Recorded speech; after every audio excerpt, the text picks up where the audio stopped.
Welcome back to the channel, everyone, and thank you for joining us for another critical update on the chaotic situation unfolding in Washington, D.C. right now. Because if you thought the political temperature couldn't get any higher, the administration has just thrown gasoline on the fire with a move that has stunned both Congress and the cultural establishment regarding the immediate closure of the John F. Kennedy Center for the Performing Arts, which is effectively ground zero for the new culture war in 2026. So let's break down exactly what is happening, because yesterday afternoon, the White House issued a directive citing urgent structural and ideological renovations needed for the venue, which sounds like standard maintenance until you realize that this order also dissolves the current board of trustees and replaces them with direct executive appointees, effectively seizing control of one of the most famous federally funded institutions in the country. And the reaction has been instantaneous and furious, with Democratic leaders calling this a direct assault on free expression and an attempt to sanitize American culture, while supporters of the president are cheering this as a necessary step to stop taxpayer money from funding art that they believe is anti-American or elitist. But beyond the outrage, there is a serious legal battle brewing here, because the Kennedy Center was established by an act of Congress, which means the president is technically bypassing the legislative branch to make these changes. And legal experts are already warning that this sets a dangerous precedent for executive overreach, where a president could theoretically shut down any federal department they disagree with by simply claiming it needs renovation. And this is happening at a time when tensions are already boiling over due to the upcoming midterm elections, where control of the Senate is on the line. So every move like this is calculated to energize the base and provoke the opposition, which is exactly what we are seeing play out on social media right now, where the hashtag Kennedy Center is trending globally. But for the average American, the bigger question is what this signals about the future of government-funded programs. Because if the administration is willing to go to war over a theater in DC, it shows they are willing to use every tool at their disposal to reshape the federal government in their image, regardless of the norms or traditions that have stood for decades. And this uncertainty is starting to bleed into the markets as investors worry about what institution might be targeted next in this aggressive new strategy of governance that prioritizes cultural victories over stability and consensus building. So as we watch the doors lock at the Kennedy Center, we have to ask ourselves if this is just a renovation of a building or a renovation of the American system itself.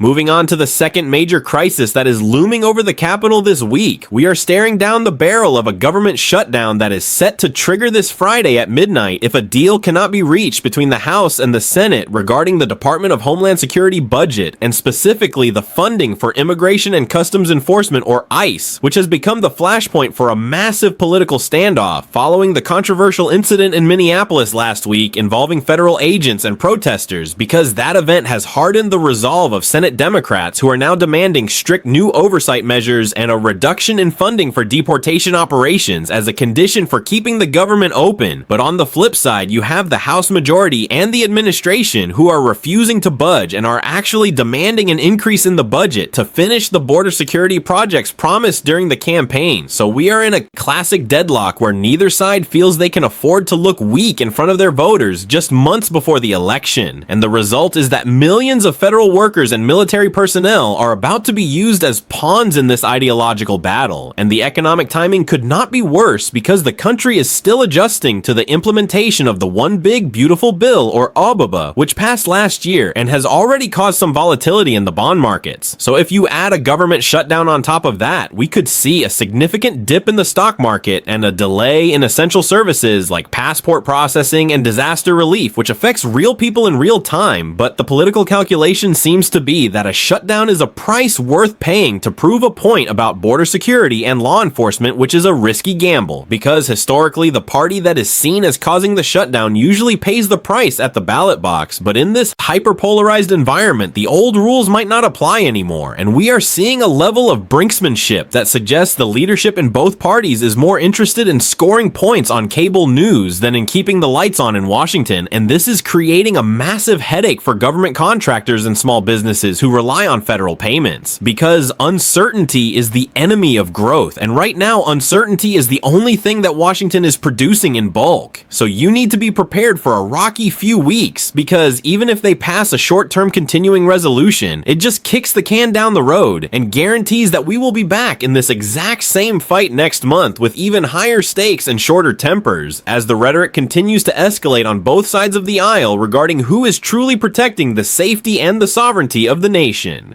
Finally, we have to discuss the story that is absolutely dominating the underground news cycle and making a lot of powerful people in DC very nervous, which is the latest release of unsealed documents from the Department of Justice regarding the Jeffrey Epstein investigation, because unlike the previous limited releases, this batch contains unredacted flight logs and deposition transcripts that implicate a wide range of high-profile figures from the political and business worlds, which is sending shockwaves through the establishment just as the campaign season is kicking into high gear for the 2026 midterms, and the timing of this release is raising a lot of eyebrows, with accusations flying that the DOJ is being used to target political enemies while protecting allies. But regardless of the motivation, the damage is being done in real time, as voters are seeing names they recognize being associated with one of the darkest scandals in recent history, and this is fueling a massive anti-establishment sentiment that could completely upend the Senate races in key swing states, where incumbents are already struggling to explain their records and now have to dodge questions about their potential connections to this toxic web of corruption and money. So we are looking at a scenario where the midterm elections might not be decided by inflation or immigration, but by who can distance themselves the furthest from the DC swamp that these documents expose. And this is creating a toxic atmosphere where every handshake and every photo op from the past is being scrutinized and weaponized by opponents, which means we are in for the nastiest and most personal election cycle we have ever seen. But beyond the politics, there is a demand for justice from the public, who feel that for too long there has been a two-tiered justice system in America where the elites get a pass and everyone else follows the rules, and these files are validating that belief in a way that is very dangerous for the stability of the system, because once the people lose faith in the integrity of their leaders, it is very hard to get it back. So we are going to keep digging through these thousands of pages to bring you the facts and the names that matter without the filter of the mainstream media, because you deserve to know the truth about who is running this country and what they have been doing in the shadows. So make sure you are subscribed and have your notifications turned on, because as we get closer to the election, the leaks are only going to get bigger and the desperation in Washington is going to get more intense. So thank you for watching, and stay tuned for our next update, where we will break down the final vote on the shutdown bill.